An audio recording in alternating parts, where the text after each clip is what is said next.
आज की कहानी में आप जानेंगे अमेरिका के हिरोशिमा और नागासाकी में एटम बम के गिराने से लेकर उसके सर्वाइवर्स की स्टोरी कि इस एक घटना ने कैसे उनकी जिंदगी ही बदल दी और उस वक्त वहाँ पे क्या हुआ। कालोऽस्मि लोकक्षयकृत प्रवृद्धो लोकांस महार्तुमीह प्रवृत्तः, अर्थात मैं समस्त संसार का विनाश करने वाला काल हूँ और मैं ही विनाश करने वाला हूँ। ये वर्ड थे जे रॉबर्ट ओपेनहाइमर के, जिन्हें फादर ऑफ एटॉमिक बॉम्ब भी कहा जाता है। ये भगवत गीता का श्लोक अचानक से ओपेनहाइमर के मुंह से निकला जब उन्होंने पहली बार एटॉमिक बम के परीक्षण के दौरान इसकी विनाशक शक्ति को देखा। न्यू मैक्सिको के लॉस एलमस इलाके में एक सीक्रेट लेबोरेटरी में, जहां काफी समय से चल रही रिसर्च का जुलाई 16, 1945 को परीक्षण किया जाने वाला था, जिसने पूरी दुनिया की दिशा ही बदल कर रख दी, जिसे द मैनहट्टन प्रोजेक्ट या ट्रिनिटी कहा गया, जिसने जन्म दिया न्यूक्लियर वेपन एटम बम को। 14 जुलाई 1945 लॉस एलमोस न्यू मैक्सिको में एक सीक्रेट लेबोरेटरी में भारी हथियारों से लैस एक काफिला एक नए तरह के बम के लिए पुर्जों से लदा हुआ एक कंटेनर लाता है। ये उस विनाश का आगाज भर था जो हिरोशिमा और नागासाकी में अपना कहर बरसाने वाला था। इस बम को बनाने में आई लागत करीब $2 बिलियन थी और 3 साल के गहन अनुसंधान के बाद अमेरिका को इसे बनाने में सफलता मिली, जबकि अमेरिका से पहले जर्मनी से बनाने में लगा हुआ था।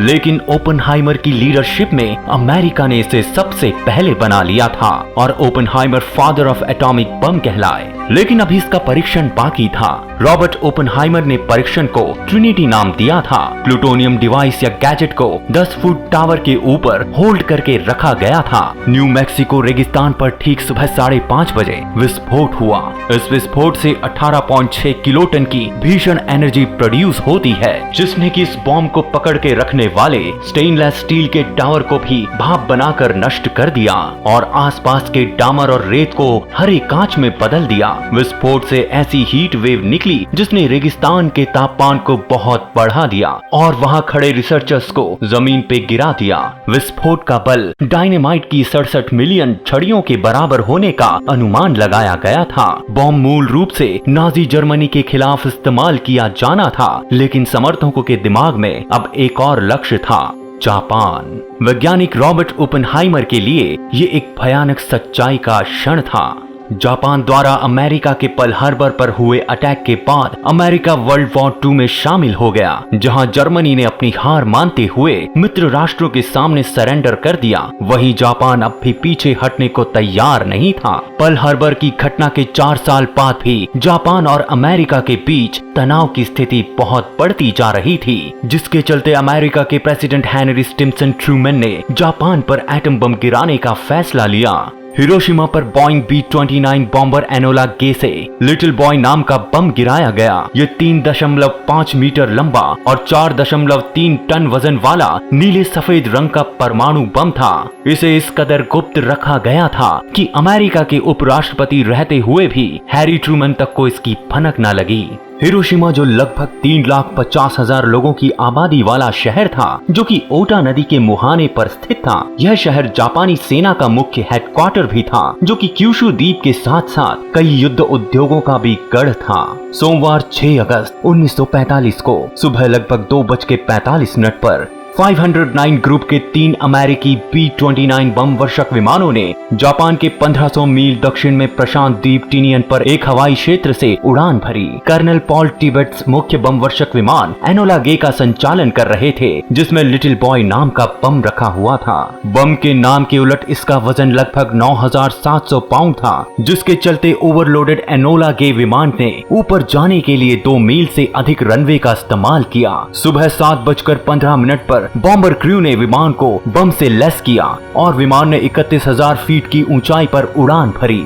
हिरोशिमा के लोगों ने एक हवाई हमले का सायरन बजने की आवाज सुनी। अलार्म हर सुबह बजता था जब अमेरिकी मौसम के विमान ऊपर से गुजरते थे, इसलिए लोगों ने इस तरफ ध्यान नहीं दिया। सड़कों पे काम पर जाते हुए लोगों की चहल पहल थी। सुबह एनोला गे बम वर्षक विमान शहर में पहुंचता है। एओई ब्रिज, जिसे कि बमबारी के लिए थॉमस फेरबी ने एमिंग पॉइंट के रूप में चयन किया हुआ था, वह अब विमान से स्पष्ट रूप से दिखाई दे रहा था। सुबह 8:15 पर पॉल टिबेट्स द्वारा बम वर्षक विमान एनोला गे से हिरोशिमा के ऊपर बम छोड़ा गया।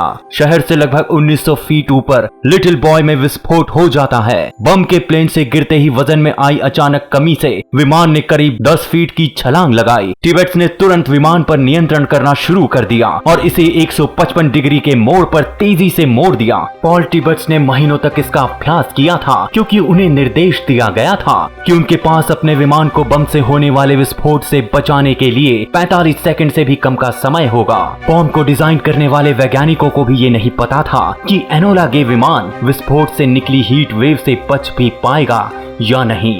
बॉम्ब के फटते ही जमीनी स्तर पर तापमान 1 सेकंड से भी कम समय में 7000 डिग्री फ़ारेनहाइट तक पहुंच गया। बम गिरने पर उसके केंद्र बिंदु के 1 किलोमीटर के क्षेत्र की हर जगह भाप बनकर उड़ गई। 1 माइक्रो सेकंड के अंदर नागासाकी जेल धराशायी हो गई। रूट नंबर 206 पर बिजली से चलने वाली ट्राम का नामो निशान नहीं बचा। बम ने ग्राउंड जीरो से आधा मील दूर तक के लोगों को वाष्पित कर उड़ा दिया। तांबे की मूर्तियां पिघल गयी, छत की टाइलें आपस में जुड़ गयी। मीलों दूर लोगों की स्किन को धमाके से निकली तेज इंफ्रारेड एनर्जी ने जला दिया। कंक्रीट को छोड़ बाकी सभी चीजें दूर दूर तक जलकर राख हो गईं। कम से कम 80,000 लोगों की तत्काल मृत्यु हो गई। एनोला गे से तिब्बत और उसके दल ने एक विशाल बैंगनी मशरूम देखा, जो पहले से ही उनकी ऊंचाई से 3 मील ऊपर 45,000 फीट की ऊंचाई तक बढ़ चुका था और अभी भी ऊपर की ओर उबल रहा था, जैसे कि कोई भयानक जीवित चीज। बमबारी के बाद के मिनटों, घंटों और दिनों में हिरोशिमा में बचे लोगों ने अपने प्रियजनों का पता लगाने और हजारों घायलों की देखभाल करने की बहुत कोशिश की। बहुत लोगों ने भयानक जलन की शिकायत की, जबकि अन्य जो बाहरी रूप से पूरी तरह ठीक नहीं हुए थे, बाद में उनकी रेडिएशन पॉइजनिंग से दर्दनाक मौत हो गई। 87 वर्ष के सदानो हिरानो जब एटम बम फटा तब वो 12 साल के थे। हिरानो बताते हैं कि उन्होंने अमेरिका द्वारा एटम बम गिराए जाने से 4 महीने पहले ही हिरोशिमा शहर के एक जूनियर हाई स्कूल में दाखिला लिया था। उनके पास स्कूल में पढ़ने के लिए ज्यादा मौके नहीं थे। युद्ध की बिगड़ती स्थिति के कारण श्रम की कमी का सामना करती हुई जापानी सरकार ने जूनियर हाई स्कूल के छात्रों को काम करने के लिए एकत्रित किया। हिरानो और उसके दोस्तों ने खेतों पर काम किया या अमेरिकी हवाई हमलों से बचने की तैयारी में, जैसे कि शेल्टर्स, फायर ब्रेक और ध्वस्त घरों की मरम्मत के काम में लग गए। 6 अगस्त 1945 को हिरोशिमा के ऊपर एक साफ नीला आसमान था, लेकिन हिरानो के अनुसार हिरानो और उनके दोस्तों को शहर के केंद्र में सुबह 8:15 के आसपास काम की जगह पे पहुंचना था, जहां पे बम फटा था। यदि वे 1 घंटे पहले काम पर जाते तो उनकी मृत्यु हो सकती थी। जब एनोला गे ने एटम बम गिराया तो वो हाइपर सेंटर से 1.5 मील दूर स्थित अपने स्कूल यार्ड में सुबह की असेंबली में भाग ले रहे थे। हिरानो ने कहा, अचानक एक तेज नारंगी फ्लैश गर्मी की धूप से कई गुना तेज हमसे आके टकराई। मेरा शरीर मानो कुछ सेकंड के लिए झुलस रहा हो। वह लोग हाइपर सेंटर साइट से लगभग 2 किलोमीटर दूर थे। उनके चारों ओर अंधेरा और धूल के बादल छा गए थे। परमाणु बम की शुरुआती विस्फोट ने खड़ा होना भी मुश्किल कर दिया था और उनके लिए सांस लेना भी मुश्किल हो गया था। जब हिरानो ने अपने क्लासमेट को देखा तो उसके होंठ लाल और सूजे हुए थे और उनके कपड़े जलकर फट गए थे। वो बुरी तरह चिल्ला रहा था। उनके 2 सहपाठियों और उन्होंने एक दूसरे को मदद करते हुए पास के हिजियामा पहाड़ी पर शरण ली, लेकिन ये जगह भी पहले से ही लोगों से भरी हुई थी और उनके रोने और चिल्लाने की आवाजें आ रही थी। वहाँ यही आवाजें गूंज रही थी कि यह इतना गर्म है कि मुझे मार डालेगा। जब हिरानो ने पास में बहने वाले एक धारा से पानी पीने की कोशिश की तो उनकी त्वचा जो कि जलकर पिघल चुकी थी और अब वो बहुत सूख चुकी थी, जिस वजह से वो बैठ पाने में बिल्कुल असमर्थ थे। उनके नजदीक एक सैनिक था जिसके घुटने के पीछे के हिस्से में जलने से हुए एक बहुत बड़े फफोले या छाले को खंजर से काटा गया था। हिरानो जब शाम को घर पे पहुंचे तो उनका दाहिना कंधा, बायां हाथ, गर्दन, पीठ और पैर का एक हिस्सा जला हुआ था। उनकी उंगलियों से लटकी हुई त्वचा पहले से ही बहुत सख्त एक काला हिस्सा बना चुकी थी। उनकी माँ चीको ने एक साथ चिपकी हुई उंगलियों की त्वचा को काट कर अलग करने के लिए कैंची का इस्तेमाल किया। असहनीय दर्द के कारण घर आने के बाद हिरानो कुछ दिन तक बेहोश रहते हैं। इसके बाद बम से निकले रेडिएशन ने काफी हद तक उनकी बॉडी को बदल कर रख दिया था और इसका बहुत लंबे समय तक हिरानो के पूरे शरीर पर बुरा असर रहा। वो बहुत जल्द थक जाते थे, वे गंभीर थकान महसूस कर रहे थे और उन्होंने अपना फोकस और ताकत खो दिया था। उस हालत में वह मुश्किल से हिल सकते थे और अब बस लेटना चाहते थे। यहाँ तक कि उन्हें अपने हाथों को 4 पैरों वाले जानवर की तरह सीढ़ियों पर चढ़ने के लिए इस्तेमाल करना पड़ता था। एटम बम से बचे लोगों में ये लक्षण काफी सामान्य थे। उनके हाथ में उम्र भर जलने का निशान रह गया था, जिसमें आज तक 87 वर्ष की उम्र में भी उन्हें दर्द रहता है। वहीं दूसरी ओर कावामोटो हाइपो सेंटर से केवल आधा मील की दूरी पर एक मिडिल स्कूल में 13 साल के स्टूडेंट थे। न्यूक्लियर बॉम्ब के प्रभाव से उनके अधिकांश साथी तुरंत मारे गए। जो जीवित बचे थे वो चिल्लाए या किसी का ध्यान अपनी ओर आकर्षित करने के लिए गाने गा रहे थे ताकि कोई उनकी मदद के लिए आए। हालांकि आतंक अभी शुरू ही हुआ था। धीरे धीरे मेरे साथी एक एक करके मरने लगे, जिसने मुझे बेहद डरा दिया था। मैं अपने बाएं हाथ से लकड़ी के टुकड़े निकालने लगा। मुझे लगा कोई गैस की टंकी में विस्फोट हुआ है। छत में एक छेद के माध्यम से मैं बादलों को घूमते हुए देख सकता था। कुछ काले थे, कुछ गुलाबी। तभी मैंने लकड़ियों के नीचे एक हाथ हिलते हुए देखा। वो ओटा था, मेरा दोस्त। उसकी पीठ टूट गई थी। उसकी दाहिनी आंख की पुतली उसके चेहरे पे लटकी हुई थी। मुझे लगता है कि उसने कुछ कहा, लेकिन मैं समझ नहीं पाया। उसके होंठ पर कीलों के टुकड़े चिपके हुए थे। उसने अपनी जेब से एक स्टूडेंट हैंडबुक ली। मैंने उससे पूछा, क्या तुम चाहते हो कि ये मैं तुम्हारी माँ को दूं? ओटा ने सर हिलाया और उसी समय उसकी मृत्यु हो गई। फिर मैंने दूर चलना शुरू किया। जब पीछे मुड़कर देखा तो ओटा मुझे घूर रहा था। मैं आज भी उस आंख को अंधेरे में देख सकता हूँ। डॉक्टर मिचिहिको हाचिया ने भी ये एक्सप्लोजन एक्सपीरियंस किया था। वो हिरोशिमा कम्युनिकेशन हॉस्पिटल के डायरेक्टर थे। वे विस्फोट के केंद्र से लगभग 1 मील की दूरी पर अस्पताल के पास रहते थे। उन्होंने अपनी डायरी 1955 में इंग्लिश में पब्लिश की। 6 अगस्त की सुबह थी, जो कि अभी भी हल्की, गुनगुनी और खूबसूरत थी।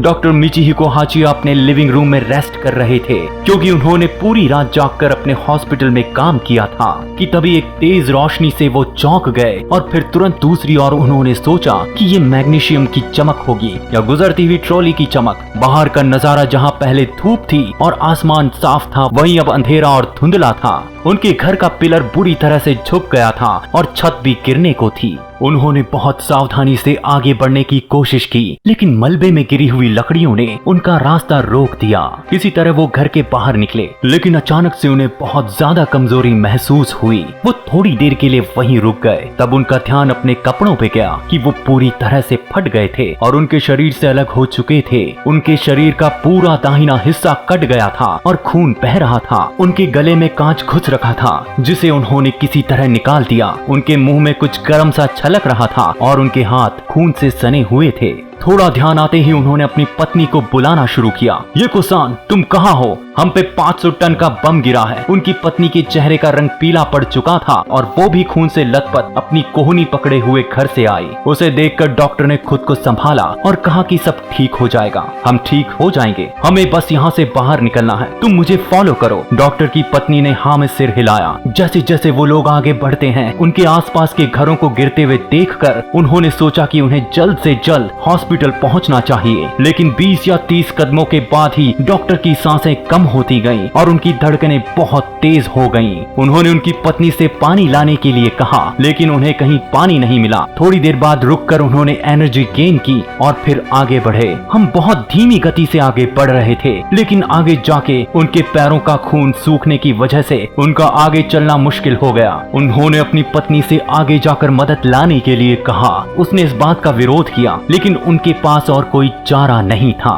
लेकिन उनकी पत्नी के जाते ही अकेलापन उन पर हावी हो गया। ये सब एक बुरे सपने जैसा था। मेरी रफ्तार कभी इतनी धीमे नहीं थी, बस मेरा दिमाग तेज गति से दौड़ रहा था। आगे जाकर डॉक्टर एक खुली जगह पर पहुंच के रुक जाते हैं, जहां उन्हें लगा कि कम से कम अब अगर वो मर भी जाते हैं तो उनका शरीर तो मिल जाएगा। धीरे धीरे आसपास की चीजें उनके ध्यान में आने लगी। उन्होंने देखा इस हालत में वो अकेले नहीं थे, उनके जैसे और भी लोग थे जिनकी परछाइयां उन्हें दिख रही थी। लोगों के हाथ आगे की ओर झुके हुए थे और वो सब जले हुए थे। एक बूढ़ी औरत उनके बगल में लेटी हुई थी, जिसके चेहरे में दर्द और पीड़ा साफ दिखाई दे रही थी, लेकिन फिर भी वो कुछ नहीं बोल रही थी। ध्यान देने पे उन्हें एक बात सबकी समान लगी कि वो सब मौन ही थे।